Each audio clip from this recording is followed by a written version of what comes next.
So ladies and gentlemen, welcome to Trauma Theory, because it's normally Mourinho that we comment on press conferences. However, today it's an interesting one. It's Thiago Pinto's end of transfer window press conference. He's going to explain to us the transfer window. According to him, he's the general director of the team. He's the one responsible for the window, for the transfer. So we'll definitely have a good sense of what Thiago Pinto thinks. Now, obviously, the person who will be the most interested in listening to this will be Mourinho. We've said it many times how Mourinho right now is asking for a confrontation with the ownership. He's asking for a meeting. He's asking for a quick conversation to discuss about projects, to discuss about plans. Because I definitely think that now that Zaniolo left, Mourinho's the one who's the least happy about this. Just because obviously, Zaniolo leaving brings us financial benefits. It removes a player who doesn't want to play in the team. But at the end of the day, we do have a player less than we had 2 weeks ago. So it's definitely something which Mourinho has to consider. But again, we've got a lot to go through today. So smash the like button, subscribe to the channel if you're new here, and let's get into it with the first question, which is obviously linked to Zaniolo. It's obviously about Zaniolo and all of this. Well, can I just say, I've listened to this live, and I'll be very honest with you. I am not a big fan of Thiago Pinto. I am not a big fan of Thiago Pinto and the investments that he has made.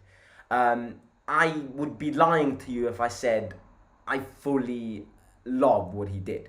I respect Thiago Pinto for Dybala, for Wijnaldum, even though I stick to the idea that 80% of why Dybala came and why Wijnaldum came is because of Mourinho. But I still respect him. You know, he's done good things, but he's also done some pretty embarrassing things too.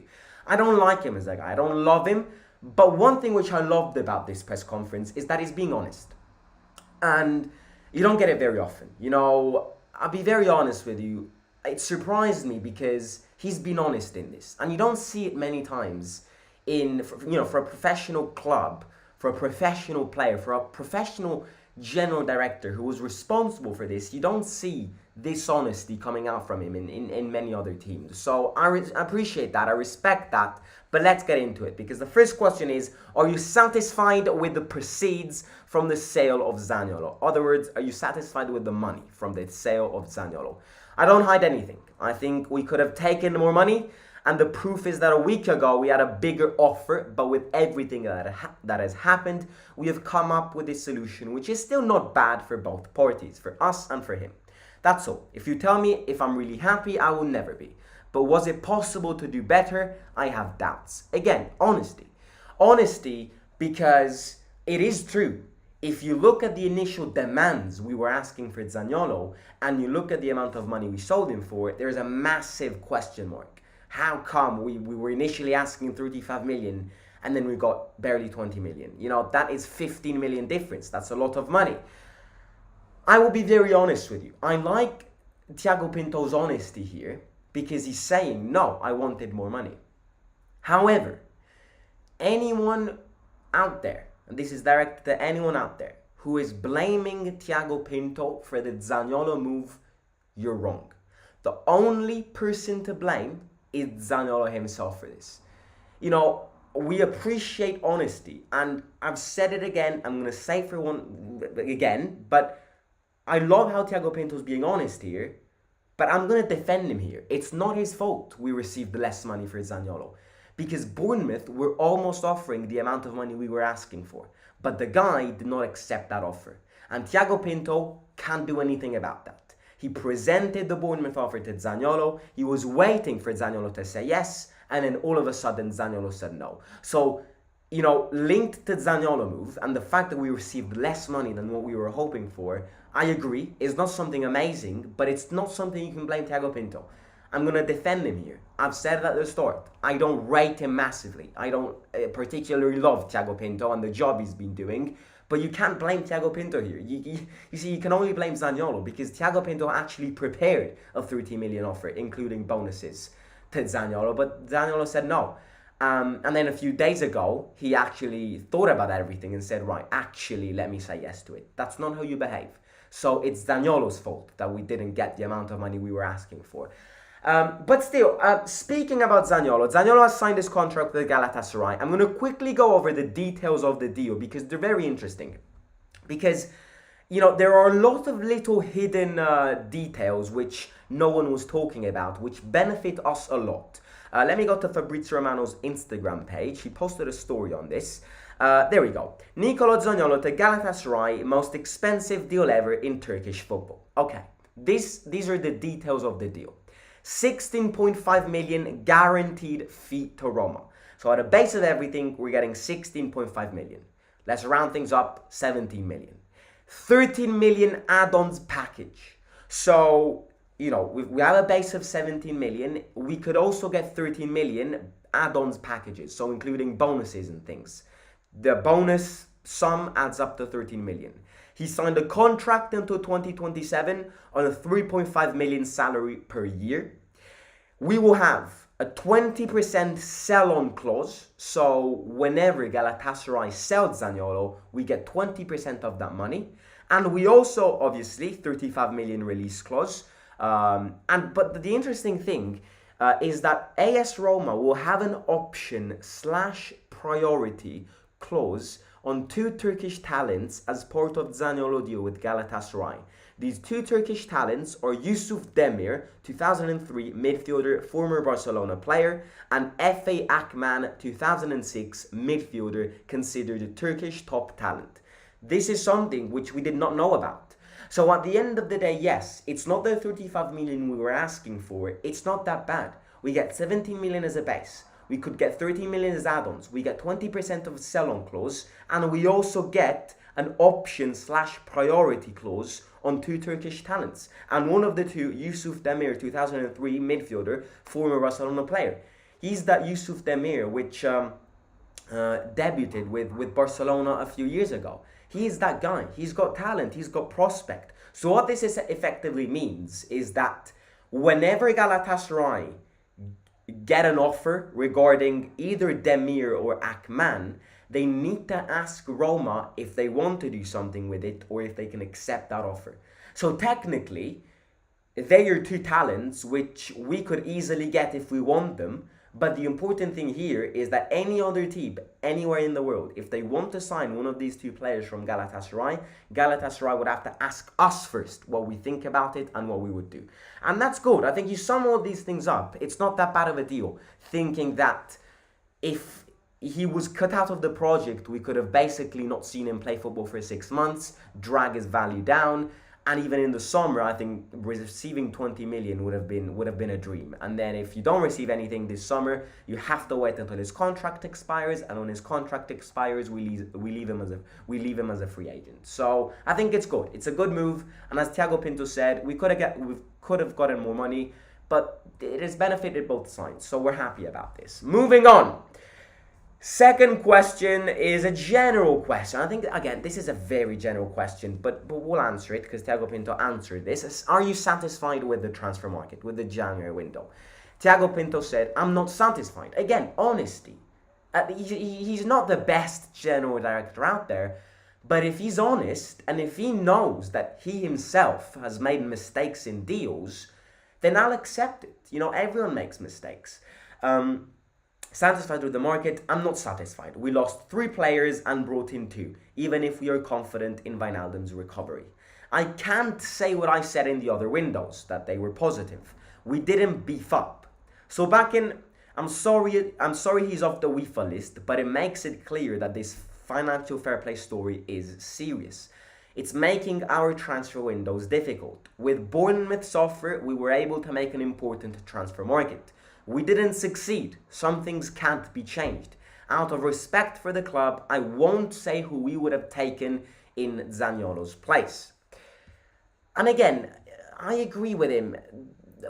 Zaniolo played a big part in this, because had we sold Zaniolo 5 days ago, we would have probably gotten a replacement.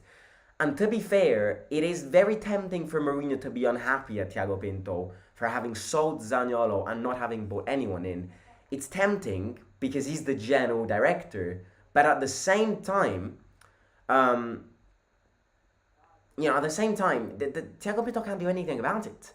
And again, there will be people who hate Thiago Pinto, and there will be people who hate Zaniolo. I think out of the two, on this, it's Zaniolo to point the finger at. Because Thiago Pinto can't do much. If Zaniolo refuses Bournemouth, 2 days after says yes, then the transfer market ends, and then he leaves after the transfer market closes in Italy, what can Thiago Pinto do? So Thiago Pinto is saying how if Zaniolo would have left before, we would have prepared a player, and that player, all the names would have probably brought to Ziyech, potentially Dusan Tadic from Ajax, and all of that. But look, at the end of the day, he's being honest. Are you satisfied with the transfer window in January? No, I'm not. I'm not satisfied. Because I lost players and I bought players. There is not an overall increase in talent. I sold Sobakin and I sold Zaniolo and I bought Llorente and Sobakin. You sell the 2 players, you go down, you buy 2 players, and you're up. Nothing has drastically changed. The only thing which has drastically changed is that out of the 4 players, Zaniolo is definitely the best one, and we've lost the best player. But again, you can't blame him. Again, he's also using FFP. And I feel like I'm happy that Thiago Pinto is speaking about FFP, because I've mentioned financial fair play 1,000 times on this channel, and I'm still sticking to the idea that the majority of people here don't understand that this team is being affected by FFP. I have a feeling a lot of you guys here are coming from the Premier League. Don't base your transfer knowledge on the Premier League, because Chelsea spending £300 million on one January window is nothing comparable to what Roma can do. This is a completely different world of football. And look, at the end of the day, you look at the amount of money Serie A has spent in this January window, it's like 15 million combined all 20 teams. You cannot compare Premier League levels to Serie A levels. And there's already a massive difference. You add FFP to this difference, then you will never get an overall increase to Premier League standards. And that's something which people have to understand. That's something which I'm glad that Thiago Pinto has touched on, because at least we know by your general director that the FFP is making the situation hard. It's making the transfer hard. And it's also meaning that if we were to get top 4, it would massively,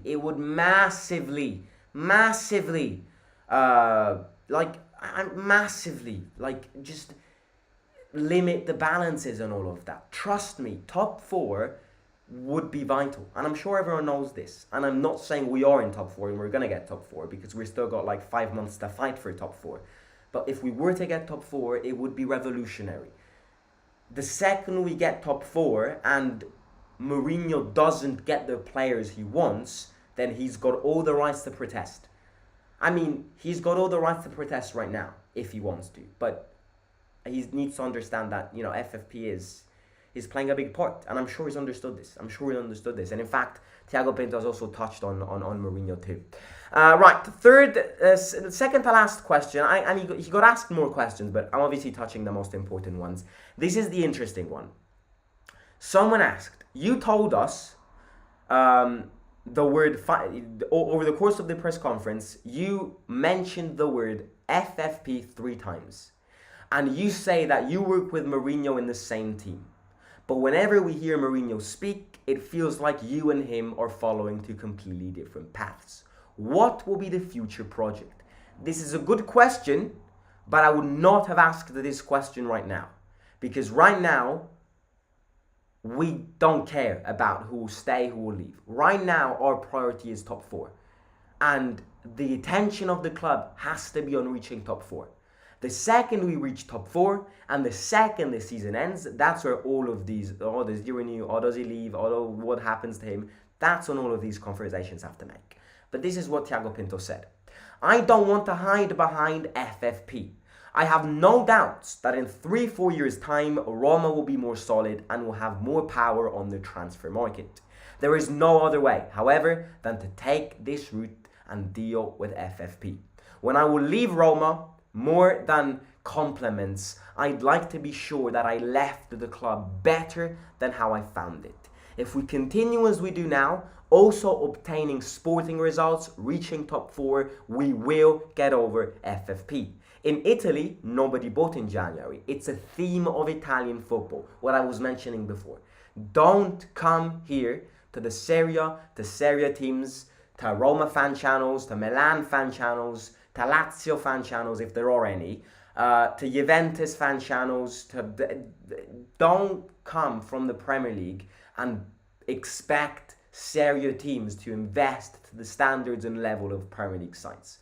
Just don't, because it's two galaxies. It's two completely different galaxies. It's tough to compete with the Premier League, says Thiago Pinto. At this moment, taking this FFP path is necessary, and Mourinho is the first to know. Again, you look at this FFP situation, and it's not the best. It's not the ideal situation. It's not where we want to be, right? But you look at clubs like Man City, and again, I literally just said not to compare Premier League sides and Serie sides, and I'm not trying to compare when it comes to transfer window. But look what is happening to Man City right now. Look what has happened to Juventus. I know it had nothing to do with FFP, and it was all a matter of values of players and all of that. I would rather deal with FFP for 2 seasons than maybe getting thrown out of the Serie and get relegated because I didn't respect the FFP situation. It's a tough reality. We have to deal with it. But I would rather my team is an honest team rather than one of those cheating teams. Respect FFP for 2 seasons, and after these 2 seasons, more investment will be made. Because if we show UEFA that we respect FFP, in the space of 2 years, they will release, they will release the pressure. Trust me. I would rather Roma is honest. I would rather Roma look at the real side of football rather than just hiding things, not respecting rules, not respecting UEFA laws. That's not football. As in life, there are rules we have to follow. And Thiago Pinto, again, is being very honest here. The FFP situation is making the transfer window tough. But if we follow this path, in the next 3 or 4 years, we'll be done with it. It will obviously constantly be behind us, but in the space of 2 to 3 years, we will kind of release the pressure from it. And we will end up spending more money in the transfer window. And that's what I want to see. And that's why I've said it at the start. I'm very happy of this. Again, I don't rate him as a general director. I really don't. I think there are way better general directors out there. But I liked this press conference because he's been honest. And this is not something you see every time. And I've said this and I'm going to say it again. Ender Yurt, thank you very much for becoming a member of the channel. Logicals has hit that like button and subscribe button though. So yeah, do it. Follow Logical's advice. I will read the comments in a second. We just have one last, and again, he just ended saying Mourinho's the first one to know. So, the media, journalists and all of that will continue writing, oh, Mourinho and Thiago Pinto hate each other. Oh, Mourinho and Thiago Pinto have got high tensions. And don't get me wrong, Mourinho can not agree with Thiago Pinto on many things. It's completely normal to not agree with someone. Maybe Mourinho wanted a few more players, and he's got all the rights to ask that. But I've been reading things like Thiago Pinto and Mourinho stopped speaking to each other. Are we serious? I'm 17 years old and I still go to school, and it looks like I'm smarter than people who are actually journalists and write these bullshit news every single day and actually get an earning from it. I've read rumors just because, everyone likes hating on Roma. I'm not sure if it's because Mourinho's the manager and Mourinho's a global vision, but everyone starts hating on Roma in this period. I'm not sure if the Conference League win has made people salty and all of that, but I'm reading a lot of hate towards us. But I've read things to the limits of Mourinho and Thiago Pinto don't speak to each other anymore. Are you fucking joking me? Do you really think Mourinho doesn't know the FFP rules Roma is keen and has to follow? Sometimes I'm actually there asking myself, why can't I just take the place of these journalists? These people get an earning. These people get a living for all of the bullshit they say. And yet, I'm a 17 years old who's got our own fan channel, and I'm not trying to brag by any means. It feels like I say smarter things than these 40 years old. Like, Mourinho and Thiago Pinto don't speak to each other. Are you fucking joking me? Like, grow up. And you're already grown up. Like, again, let's not take a bad route, because I'm liking this live stream. I really am. I'm proud of this live stream. It was a complicated live stream to talk about, but yeah. Right, the last question is interesting question. Not that we care about, but actually we do care about, but not that it can influence us in any way. The last question is, was there ever a chance to sign Ziyech? Not Mourinho. Thiago Pinto said, I never want to say that Zaniolo created all of Roma's problems. We were disappointed with the attitude, but we have to move on. Roma is bigger to me than Zaniolo and everyone. I'm not capable of lying. It's true that we spoke to his agents and Chelsea about Ziyech. There you have it. There you have it.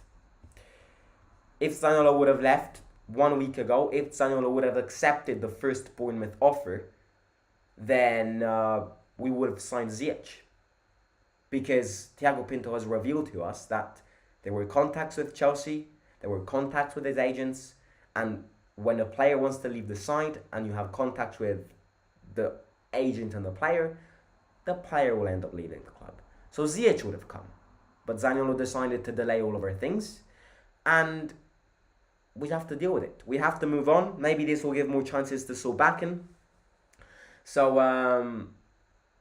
yeah, that's the end of today's stream. I enjoyed it because I enjoyed the Thiago Pinto's professionality in this. He might not be the best general director out there. I'm the first one to say that I don't massively rate him, but he's been honest, and honesty is the key to everything.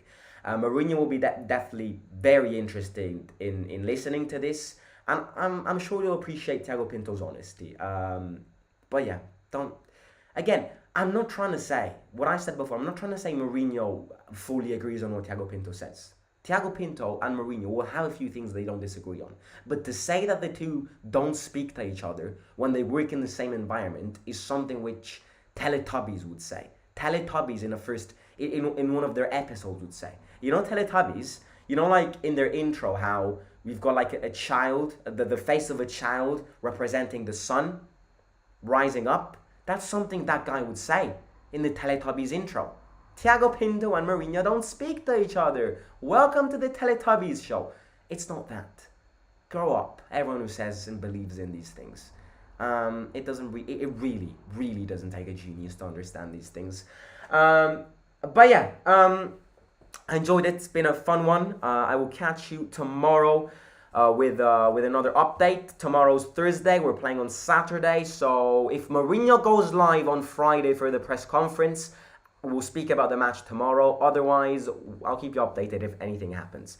I have a different opinion. Pinto should have got his salary claim. He deserves it, even if he doesn't play top. Tammy Pellegrini are also in bad shape. Yeah, but Zaniolo was in worse shape than Tammy and Pellegrini, in my opinion. And it's not the shape, it's the attitude. Have Tammy and Pellegrini ever put money in front of the team? No. Has Zaniolo put money in front of the team? Yes. And I don't have a problem with you putting money on top of the team if you're the best player in the team. If you're a player which scores 3 goals every game. No, Zaniolo wasn't that. Zaniolo scored 2 goals in the space of 6 months. He did not deserve that increase in wages. But, you know, I respect everyone's opinion. Even if he wanted to leave afterwards, we would have gotten much more.